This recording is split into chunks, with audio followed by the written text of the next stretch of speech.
그래서 이렇게 눌러보시면요, 지금 보시는 것처럼 검사자, 설계, 승인 뭐 이런 것들이 항목이 여기 추가를 하실 수가 있어요. 그래서 추가를 해서 사용하시는 거나 얘랑 똑같이 해주시면 됩니다. 이렇게 물어보는 거는 일반 텍스트로 쓰시고 답변은 레이블로 달으시면 돼요.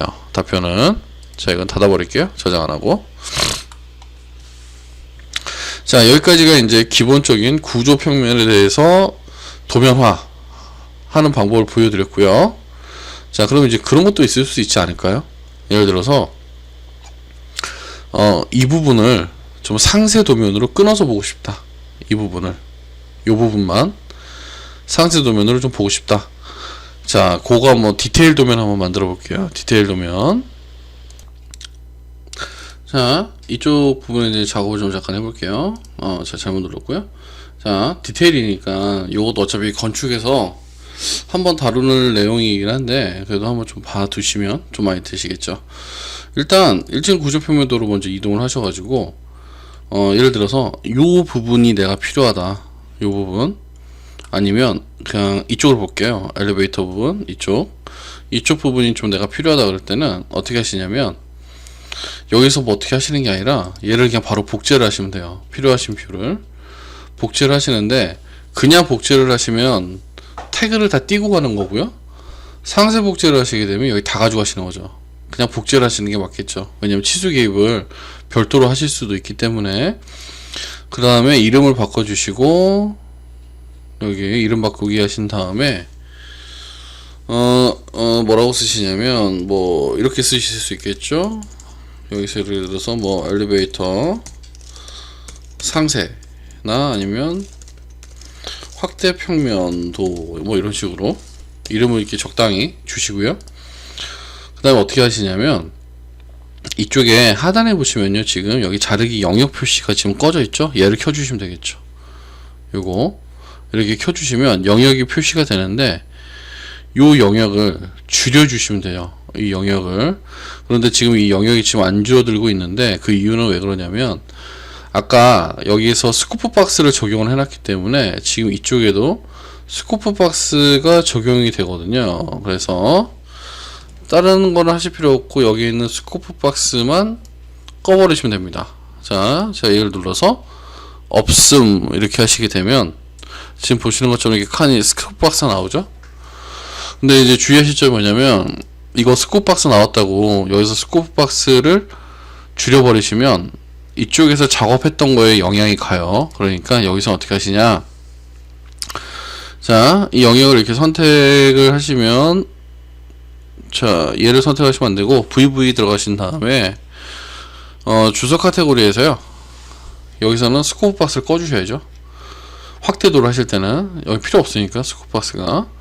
자, 여기 스코프 박스 꺼주시고 확인 됐죠?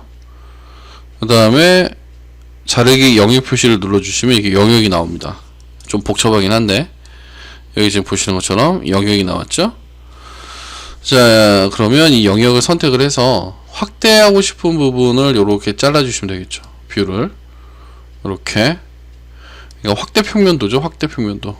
엘리베이터 부분에 대한.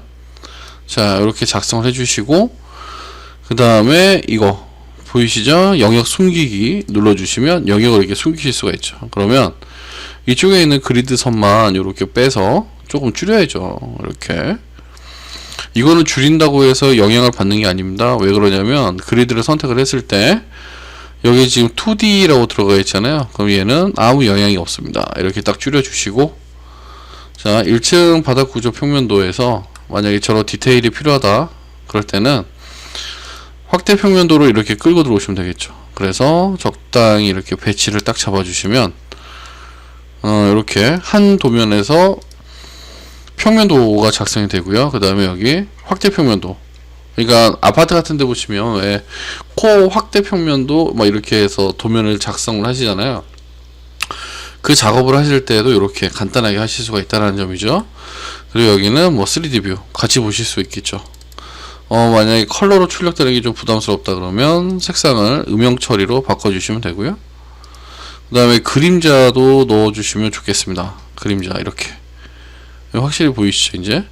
그리고 뷰 활성화 이렇게 눌러주시면 구조를 이제 작업을 보시면서 그 다음에 옆쪽에 있는 확대 도면도 보실 수가 있고 3D 뷰도 확인이 가능하시겠죠. 자, 구조 같은 경우에 도면을 이렇게 작성을 해주시면 되고요. 자, 일단 구조니까 이제 이어서 기둥에 대한 일람표를 한번 뽑아 볼게요. 기둥 일람표. 제가 얘는 일단 지워버릴게요. 필요 없으니까.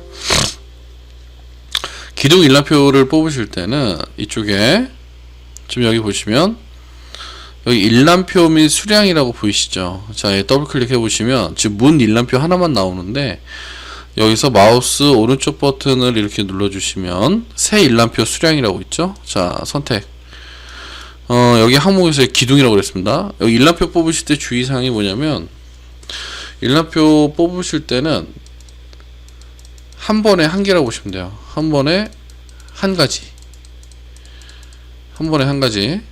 한 번에 여러 개가 안 돼요. 한 번에 한 가지. 그래서 기둥이다. 그러면 여기서 구조 기둥을 이렇게 찾아주시면 돼요.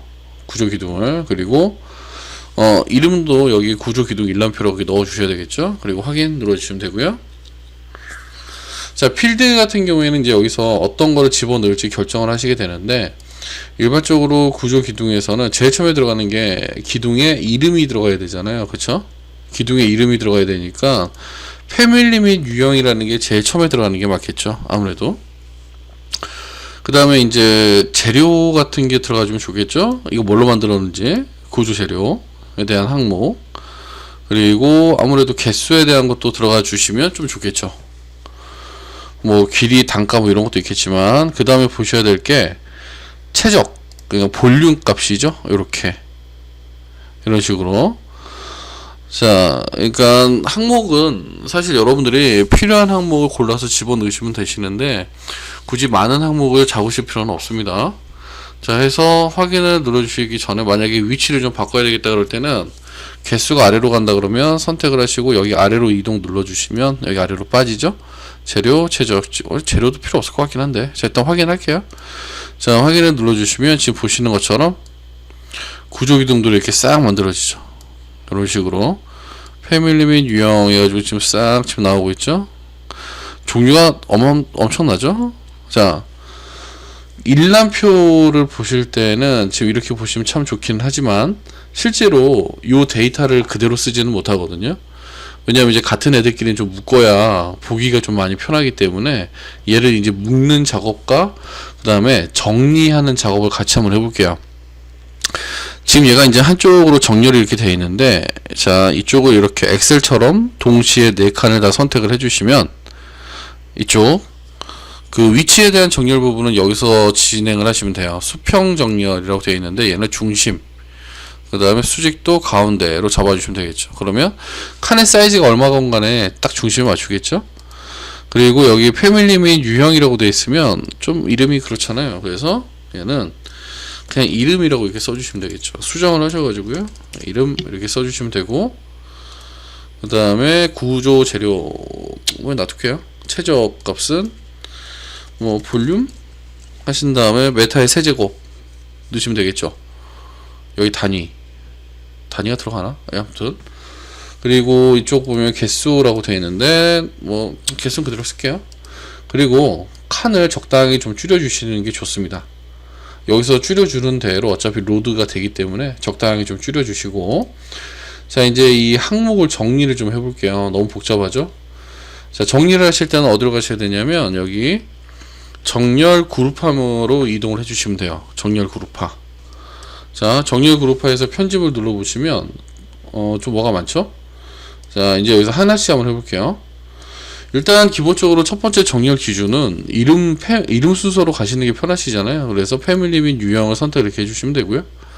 패밀리 및 유형 선택을 하시면 되고, 두 번째는 다음 기준 같은 경우에는 뭐 하셔도 되고 안 하셔도 되는데 일단 하나씩 넣어보면서 한번 작성을 해볼게요.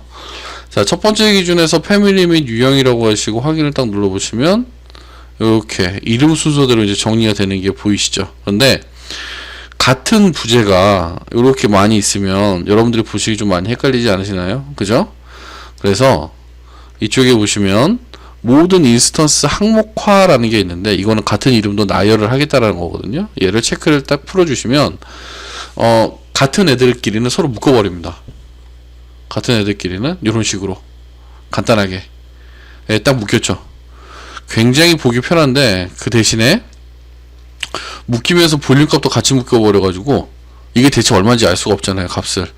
여기가 제일 중요한데. 그렇죠? 그래서 이럴 때는 어떻게 하시냐면, 총계가 일단 나와야 되고요. 자, 총계 한번 찍어볼까요? 총계가 나오는데 카운터가 됐죠? 이 개수가. 자, 이게 지금 중요한 게 아닌데, 그렇죠? 자, 그 다음에 왜 안 되지? 그러면 어떻게 하시면 돼요? 다음 기준을 세워주시면 되는데, 지금 여기 구조 재료라고 돼 있잖아요, 그죠? 구조 재료를 한번 넣어볼게요. 구조 재료. 그리고 확인 눌러보시면, 뭐, 변화는 없죠? 재료별로 하시더라도. 자, 이상한데? 그러면서 여기 다음에 이제 최적, 볼륨값 이용해서 확인 눌러보시면, 이제 조금 아까보다는 개수가 많아지죠. 볼륨값이니까. 그래도 여전히 총계는 안 나오죠? 이 밑에. 자, 저 총계를 보시려면, 계산이 가능한 애들한테 수식을 세우라는 명령을 주셔야 돼요. 그게 뭐냐면 바로 여기입니다. 형식에 있습니다. 형식에 들어가 보시면, 자, 패밀리 및 유형 같은 경우에 지금 이름이잖아요. 이름이니까 당연히 여기 총합 계산이 안 되겠죠. 그죠? 총합 계산이 안 된다는 소리는 넘버를 카운트를 할 수가 없다는 거니까 이건 안 되는 거고. 자, 구조 재료도 마찬가지죠. 근데 최적은 선택을 해 보시면 총합 계산이 돼요. 그럼 얘는 체크를 해주시고, 시트의 조건부 형식 표시라고 되어 있는데 얘는 꺼주시면 되겠죠. 그 다음에 개수, 얘도 총합이 나오시면 좋겠죠. 총합이 나오면, 자, 이렇게까지 해주시고 확인 눌러보시면 지금 보시는 것처럼 이제 볼륨 값이 싹 나오죠.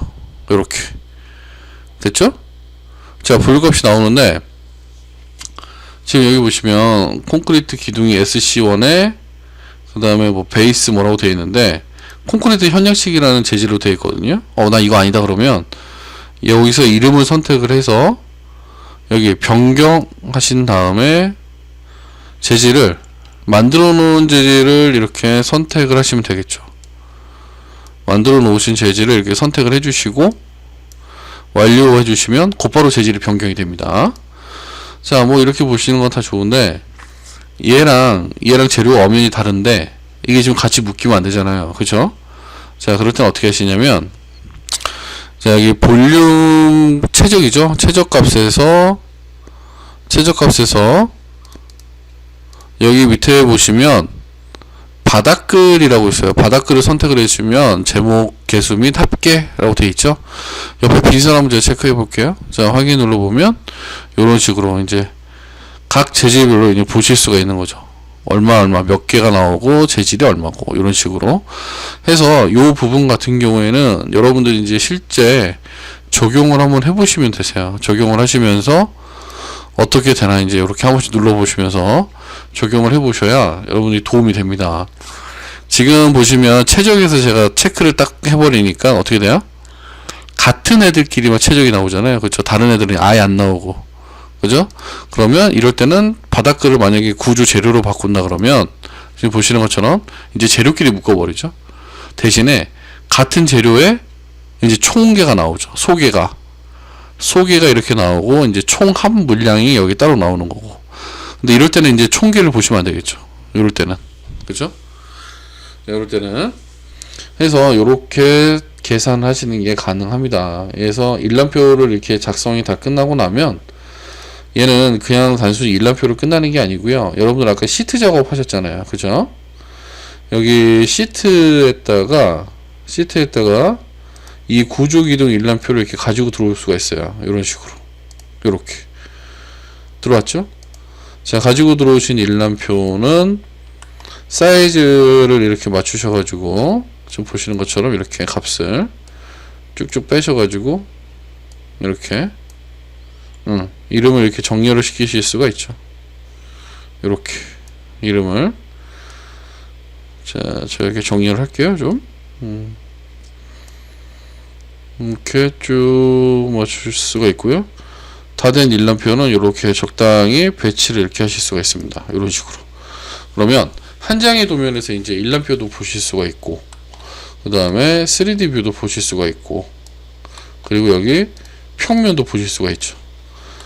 뭐 장점이라면 장점일 수 있고, 약간 좀 단점이라고 그러면 단점일 수도 있고, 그쵸? 자, 요 부분 같은 경우에는 여러분들이 지금 저는 구조 기둥만 이렇게 일람표를 만들어 봤는데, 바닥이라든지 그 다음에 벽이라든지 이런 부분도 일람표를 한번 작성을 해 보시면서 직접 한번 좀 이렇게 연습을 많이 해 보셔야 될 거예요. 안 그러시면 이게 참 잊어먹기 딱 좋습니다, 아이템 자체가. 자, 만약에 이제 이렇게 해서 여러분들이 도면을 만들어 놔셨잖아요. 그럼 이제 출력까지 반드시 가보셔야 될 텐데, 이제 출력 같은 경우에는 좀 이제 뒷부분에서 다시 한번 설명을 드리겠지만, 자, 여기 눌러볼게요. 출력을 만약에 출력을 하신다 그러면 일람표만 따로 출력을 하시는 경우가 있죠. 일람표만. 아니시면 이제 이 도면을 통째로 빼셔야 되는 경우가 있는데, 일람표만 만약에 출력을 해야 되겠다. 예를 들어서 여기 구조 기둥 일람표라고 해서 나와 있는데, 이 부분을 이제 좀 출력을 하셔야 되겠다. 여기를 표로 좀 봐야 될 것 같다. 자, 그럴 때 이제 어떻게 쓰는지 한번 볼게요. 일단 제가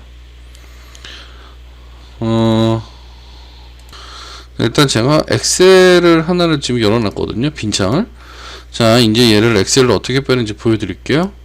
뭐 이렇게 어려운 건 아닌데 좀 보시면 이게 뭐지 하실 수도 있어요. 자, 먼저 이런 일람표 같은 경우에는 사실 엑셀로 정리하시는 게 훨씬 빠르시잖아요, 그죠? 자, 얘를 엑셀로 뺄 때는 엑셀 파일로 직접 빠지진 않습니다. 내보내기 눌러보시면 여기 하단에 쭉 밑에 보시면 여기 보고서라는 항목이 있어요. 그리고 보고서에 일람표라고 들어있죠. 그럼 여기서 일람표를 이렇게 선택을 해주시면, 일람표 선택을 해주시면 텍스트 파일로 나갑니다, 저장이. 그래서 저장해 볼게요. 자, 저장하게 되면 이렇게 뭐라 나오죠, 메시지가. 그러니까 CVS라 그래서 제가 일단 보여드릴게요. 자, 확인 누르고요.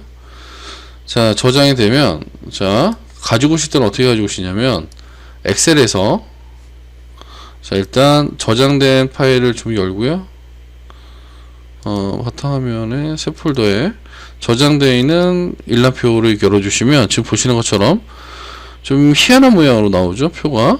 어떻게 사용을 하시냐면 얘를 통째로 이렇게 긁으세요. 통째로 이렇게 긁어주시고 컨트롤 C 해서 복사를 좀 하시고요. 여기다가 붙여넣기 하실 때는 이쪽 전체 화면에 컨트롤 V 하시면 이렇게 물어봐요. 이게 확인 누르시면 돼요. 그러면 지금 여기 보시는 것처럼 이렇게 정리가 간단하게 됐죠. 이런 식으로. 지금 보면 약간 좀 허접하긴 한데, 그죠? 좀 뭔가 좀 이상하죠? 자, 이렇게 해서 엑셀을 이용을 하실 수가 있겠다. 만약에 이제 필요하시다 그러면 대부분의 경우 필요하죠, 여기는. 그죠?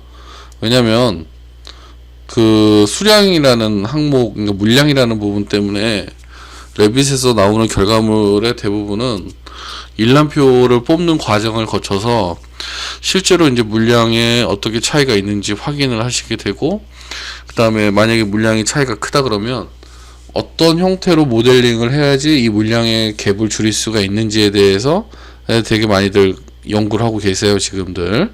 그런데 제가 해본 결과 뭐 거의 한 반은 노가다 같아요, 아직까지 결론은. 이제 무슨 애드인 소프트웨어라는 게 좀 있어요. 그래서 그거를 이제 사용을 하시게 되면 아무래도 조금 더 편리하게 작업을 하실 수는 있는데 또 추가로 돈이 들잖아요, 그죠? 또 사장님도 그런 거 싫어하잖아요. 네? 그래서 이렇게 표로 작성이 가능하시다. 그리고 이 정도로 만약에 물량을 볼륨 값이 이렇게 나온다라고 하시면 사실 요 값을 가지고 뭐 다른 값도 만드실 수가 있으시겠죠. 수식을 세워가지고요. 여기다가 수식 단가 곱하기 얼마 해가지고. 자, 그래서 이렇게 빼주시면 되고, 도면의 경우는 이게 좀 복잡한데, 사실 도면 같은 경우는 여기 관리 탭에 들어가셔가지고 추가 설정에서 선두께를 다 지정을 해주셔야 돼요. 지금 보시는 것처럼 이렇게. 이거 매우 복잡한 과정을 한번 거쳐야 되는데, 일단 그냥 한번 빼는 걸 해볼게요. 자, 여기 들어가 보시면 내보내기에 이쪽 보시면 쭉 위에 CAD 형식이라고 되어 있죠. 일람표상에서는 도면을 뺄 수가 없고요. 자, 시트로 제가 넘어갈게요. 자, 시트 상태에서 자, 여기 보시면 내보내기에 CAD 형식의 DWG라고 있습니다. 자, 얘를 선택 이렇게 해주시면 현재 뷰 시트만이라고 되어 있잖아요. 그죠? 만약에 모두 하시게 되면 전부를 고르실 수가 있어요.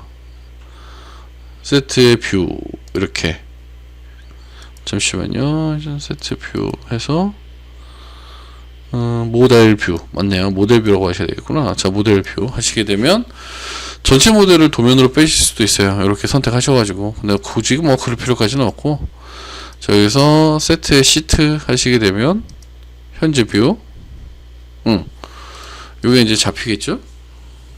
자, 현재 뷰 시트 여기서 세트의 시트 이렇게 해주시면 얘 딱 체크가 되겠죠. 그럼 얘 체크를 하시고 이렇게 체크를 해주시고, 자, 내보내기 설정 같은 거 눌러보시면 이쪽 옆에 지금 여기 보이시죠. 그러면 지금 뭐 레이어라든지 이게 지금 레이어의 이름이 이게 지금 진짜 헷갈리는 부분인데, HVAC는 레이어가 이걸로 나간다는 소리고 색상은 51번으로 나간다는 거죠. 이게 싫으면 여기서 수정을 하시면 돼요. 예를 들어서 벽이다 그러면 쭉 내려보시면, 자, 벽 같은 경우에는 벽 어딨냐, 여기 있네요. 레이어가 A월이라고 나가요. A월. 그 다음에 색상이 113번. 이게 싫으시면 원하는 색상을 여기서 지정을 하시면 돼요. 뭐 7번이면 7번, 2번이면 2번, 이런 식으로 원하는 색상을 여기서 지정을 하시면 이제 투영에 대한 부분이 이렇게 나가는 거고, 단면에 대한 부분은 또 여기서 수정을 하셔야 돼요. 그러니까 좀 더 쉽게 설명을 드리자면, 내보내기 전에 CAD에서 어떻게 레이어가 인지될지 미리 정하실 수가 있다라는 거죠. CAD에서 어떻게 인지를 해야 될지. 근데 요거를 설정을 하시려면 좀 시간이 걸려요, 많이. 왜냐면 이게 회사마다 약간 좀 요구하는 조건들이 좀 다르거든요. 그래서 레이어 설정을 여기서 하시면 되고요. 이 뒤쪽에 보시면 이제 선에 대한 설정, 그 다음에 패턴, 문자, 색상, 솔리드 뭐 이렇게 다 색상들이 정해져 있고요. 단위 좌표까지 있죠. 자, 다 여기서 설정이 만약에 끝났으면 이제 확인 누르시면 되는 거고, 자, 내보내 볼게요. 자, 다음 눌러서 저장 폴더 지정하시면, 자, 확인 눌러 보겠습니다. 자, 확인 누르면, 자, 계산이 계속 나가죠. 자, 뭐 확인을 해 볼게요. 모델 뷰에 들어가 보면 모델, 여기가 바탕화면에 들어가야 되겠구나. 자, 새 폴더에 들어가 보시면 유형으로 잘라 보시면 지금 보시는 것처럼 도면이 이렇게 3장이 나오죠. 3장이 나오는 이유는 이거 하나, 이거 하나, 이거 하나 이렇게 해서 3장이 나오게 됩니다. 그래서 도면 하나 열어볼까요? 자, 평면도 이렇게 열어보시면,